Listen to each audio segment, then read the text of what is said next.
Hari abantu bamwe na bamwe usanga bakurura abandi nka magnet ikurura ibyuma. Buri wese abashima akabifuza maze ukibaza uti ese ngiye nakora iki ngo ngire icyizere n'imbaraga zituma abandi bankunda. Wenda ufite uburyo bwo kuvuga neza imico iringaniye, ariko se niki gituma udakundwa nk'abandi, cyangwa se niki gituma abantu bakwanga? Reba iyi video turagaruka ku myitwarire 5 yibanze ishobora kubigutera gutakaza amahirwe yo gukundwa n'abandi. Niba ubikosoye uzatangira kubona impinduka zitangaje mu mibanire yawe n'abantu. Ese wifuza kuba umuntu ukundwa na buri wese? Koresha amagambo yoroheje, ushobora kuba nk'inyenyeri mu bantu. Aho uciye hose abantu bakakurangamira, bakagukunda ku mpamvu nziza gusa. Yego turabizi ko hari n'abandi bantu bakurura abantu ariko ku mpamvu zitari nziza. Ariko uyu munsi sibo turi buvugeho. Uyu munsi turi buvuge ku bantu bakurura abandi mu buryo bwiza. Turi burebe neza imyitwarire, imyambarire n'ibiranga abo bantu bituma abantu babikundira igihe cyose. N'abantu bashobora kuba inshuti z'abatari bake, bagakundwa kandi bagakundwa n'abantu bose, ku buryo bose bifuza kubegera, kubamenya no gutsindira urukundo rwabo. Niba nawe wifuza kuba umuntu nk'uwo, menya neza ko ugomba gukurikira isomo kugeza rirangiye. Yewe nitwa NG Bosco kuri Rwanda Event TV, ahantu wigira ubumenyi bwagufasha mu buzima bwa buri munsi. Gereka mbanze ngo baze mbere yuko dukomeza. Ese abantu bashobora kukugana ngo bafashe? Utekereza ko bakwiyambaza igihe bahuye n'ibibazo? Ese wabaha igihe bagukeneye? Wumva ufite ubushobozi bwo gufasha abandi? Urugero, niba inshuti yawe ifite ikibazo cyangwa hari undi muntu wahuye n'akaga, ese waba hari kugira ngo umufashe? Iki ni ikibazo kigaragaza niba uri umuntu ukundwa n'abandi cyangwa utariwe. Niba igisubizo cyawe ari yego, ni byiza cyane kuko ibyo ni ubutwari bukomeye. Ugira umuco wo gufasha abandi, ubigira akamenyero. Ibi bizatuma abantu benshi bagukurikirana, bagakururwa n'uko uri umuntu w'ingirakamaro. Kandi ndifuza kukubwira ngo ugomba kwitondera aya magambo ukoresha. Ya wirinda gukoresha imvugo zigaragaza gushidikanya nka ndakeka,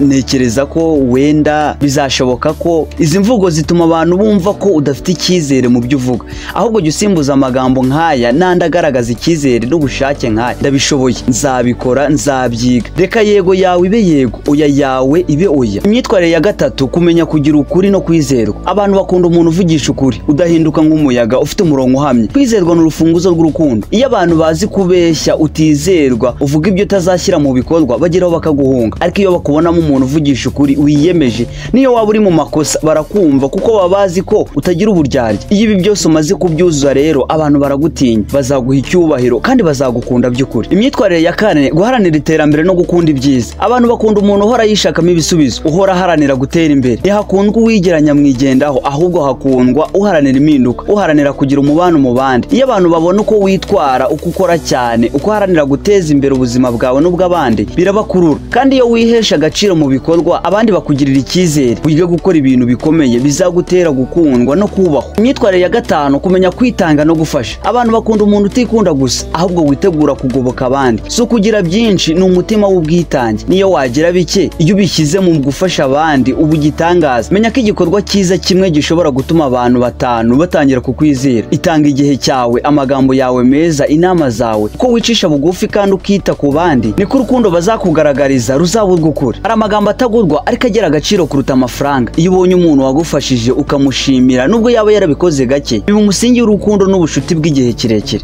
Reka mbaye nk'urugero. Mu gace k'iwacu hari umukecuru uzwi cyane, yari umupfakazi. Yakoze cyane, yubaka inzu nziza, agira inka nyinshi. Ariko mu ijoro rimwe yajyaga kureba umuturanyi we bari bafite umwana urwaye, akabazanira igikoma, cyangwa se igihe atabikoze gutyo akajya kubasuhuza, akumva uko biriwe. Nta gihe na kimwe yigeze avuga ngo ngibyo mwabuze ndabifite. Ibyo byatumye agace kose kamwubaha, kamwiyumvamo. Isomo ririmo: ntugashyira abandi hasi nubwo waba uri hejuru. Ayo mashuri ufite, amafaranga ufite, inzu nziza ufite, akazi keza ufite, ujye wiyoroshya, kuko kwiyoroshya ni ururimi abantu bakurikirana igihe kirekire. Hari amagambo make ushobora kuvuga akagabanya agahinda k'umuntu. Hari akamwenyu ushobora gutanga kagahindura umunsi wundi. Abantu bakundwa cyane si abavuga byinshi, ahubwo ni abatanga ingufu nziza aho bageze hose. Umukobwa umwe yigeze kujya ku kazi afite agahinda kenshi. Mugenzi we amukubise ijisho, aramwenyura ati uri mwiza cyane uyu munsi. Iryo jambo rimwe ryatumye uwo mukobwa yongera kwibuka ko akwiye gukomeza guhatana, kandi uwo wamubwiye iryo jambo yabaye inshuti ye magara kugeza na n'ubu. Isomo ririmo: ntukigande ngo utagahinda ku bandi. Umuntu utanga ibyishimo, amagambo meza,